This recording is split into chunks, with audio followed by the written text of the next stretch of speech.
गुरुदांनी सांगितलं. प्रतापगडच्या पायथ्याशी अफजल खानाचा वध केला.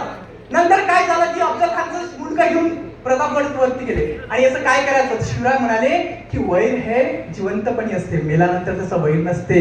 शिवरायांनी सन्मानपूर्वक अफजल खानाची कबर प्रतापगडच्या पायथ्याशी लावली आणि आज आम्ही कबरीवरून वाद करायला लागलो.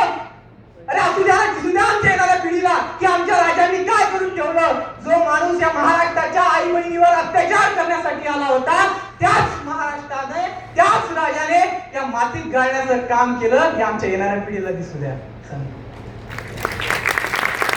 आम्हाला कळलं पाहिजे आमच्या महाराजांनी काय केलं आम्हाला. आम्ही छोट्या छोट्या गोष्टींना आज आम्ही रक्त भागवतो म्हणतो, कोणी निळं म्हणतं, कोणी पिवळं म्हणतं.